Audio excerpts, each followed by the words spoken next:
Morning golfers, welcome to this week's newsletter. We're just entering into obviously kind of winter time unfortunately now, although it seems nice and mild and very playable outside at the moment. But it brings me to a thought of doing a weekly fundamental tip.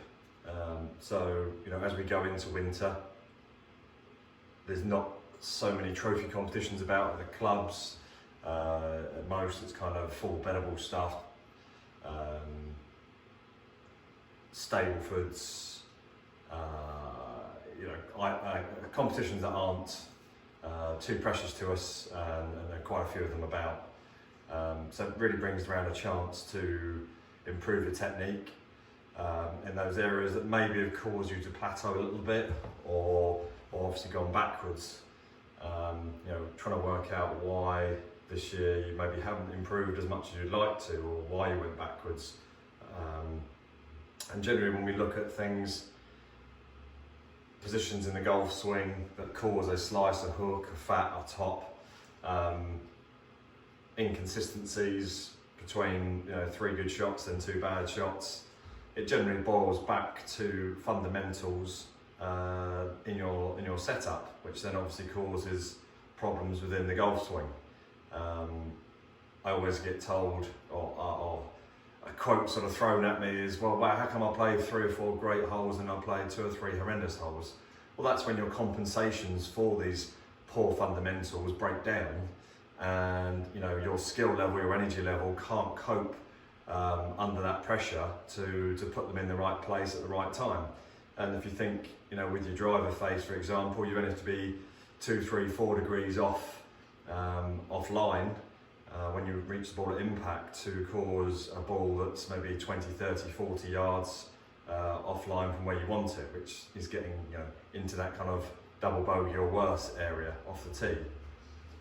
So this week, starting from the beginning, I wanted to have a brief look at your grip, and therefore the general actions it causes on the club face, and what it then links into in your golf swing. Okay, so briefly looking at the grip to start with. As a right hander, your top hand, we really shouldn't see much more than 2 to 2.5 knuckles. I've got a small hand. My V, the line between my thumb and forefinger is up towards my right side of my face, or my right shoulder. And that causes about 2 to 2.5 knuckles to show.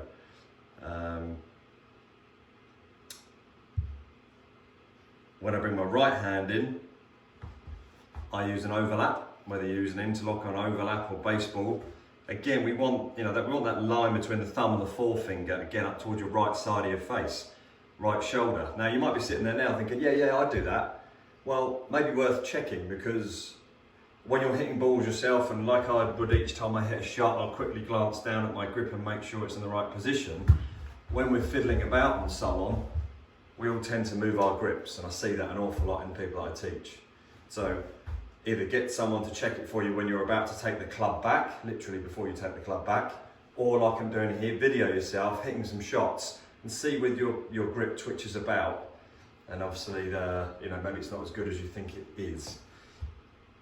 So left hand on, 2 to 2.5 knuckles, right hand on, V between thumb and forefinger, again up towards our right side of our face, or our right shoulder at the most. Okay. Grip tension, as loose as you can hold it. We talk about 1 to 10 being a scale of tension, and 5 or 6 being a good tension. 9 times out of 10, I'm telling people to relax their grip. We all hold the grip too tight. You'll naturally tense up when you come into impact, when you strike a golf ball. So as loose as you can. Now, whilst we're on the grip side of things, it's not a huge amount of money to re-grip your clubs, but it's probably one of the most important things. Yes, we talk about shaft flex and weight and what super duper new club heads are out and so on and so forth, but if the rubber has gone off on the grip and it's more like a polished plastic now, you can't keep hold of the club properly.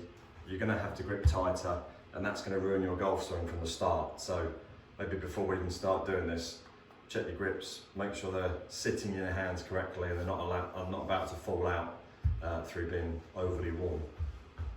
So the problems I tend to see when these grips aren't in the correct place when I'm teaching people,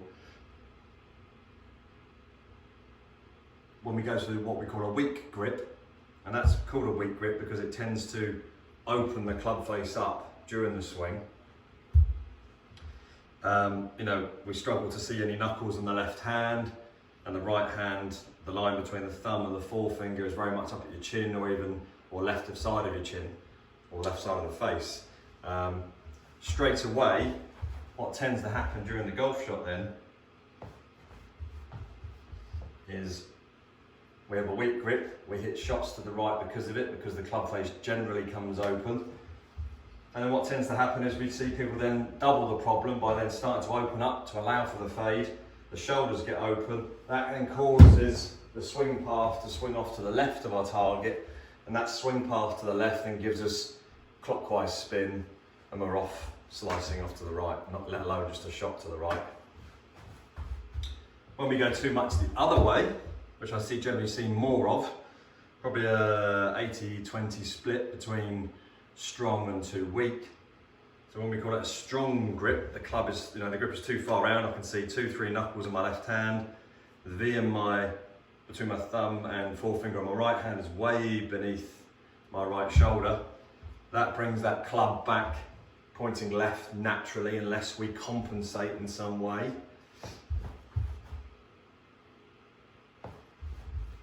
And with that grip, as we said, the club face will naturally tend to get closed at some point during the golf swing, tend to hit a shot to the left. Potentially we can aim them right, we move the ball position back to try and stop it hooking quite so much. Or for both of those grips, we end up making compensations during the swing. If it's a weak grip, we see people hanging back and flicking the club face to try and square it up. If we have a strong grip, we tend to end up seeing people block through and hold the club face off, and their body is changing position and angle, which then affects strike and speed and obviously accuracy as we go through. So just briefly putting across the importance there of the grip, although we don't probably pay much attention to it and it's the most horrible thing to try and improve and change, if that's not correct, there's so many knock-on effects that then start to happen subconsciously for you to compensate for that poor quality grip. So get a good grip over the winter.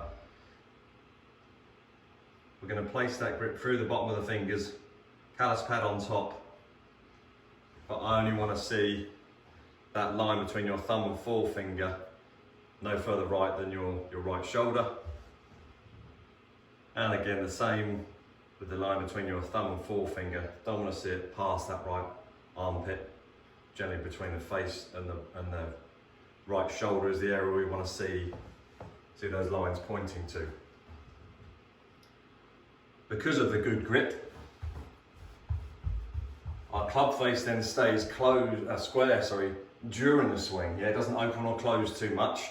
So naturally we've got a better chance of bringing that club face back, pointing at the target, and then because of that, we then don't build in other compensations.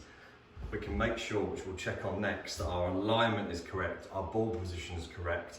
And because of that, then we're not having to change in any way our angles during the swing to try and sort out the problems with the club face. Therefore, our strike is better, our speed is better, our starting point of where the ball starts and shape on the ball is better. The ball flight generally is better. All these things that come about very quickly. Yes, it's a bit of a pain, but it's definitely worth attacking. So let's place this grip on correctly. And a lot of people say, oh, I don't get much chance of practice. Bring a club inside at night, sit in front of the TV, have your cup of tea, watching the TV, putting the grip on how it should be, taking it back off, putting it back on, holding it for a few minutes like that, having a waggle every now and then, walk out, make the dinner, bring the club with you. Anything like that can be done. Having a few swishes in the back garden with the grip on in the correct way. So each time in between each game or practice session with a ball, we're starting to make improvements and make that feel more comfortable and more natural. Yes, you'll hit some few funny shots at first because we're going to have those old compensations in there. But if you stick with it through the winter, you'll come out the other side, I promise, a much, much straighter hitter of the golf ball. Okay, so that's the first week, it's grip. We're going into October now, so whether you start it now or whether you start it maybe into November, but personally, it's the thing I see the most that is incorrect and which causes the biggest problems. People end up just going around in circles trying to fix other parts of their game, but it stems from the way in which they hold the club in the first place. So I hope that helps. It's a brutal one to change and improve, but I promise you it will pay you dividends no end. Okay, any questions on that, any problems with that, or you need some help in producing the better grip or some thoughts, book a lesson with myself or Chris. It can be done through the newsletter, or give us a ring in the pro shop, or pop your head in next time you're up. Hope you're well, hope you're playing good golf, and we'll hopefully see you soon. Many thanks.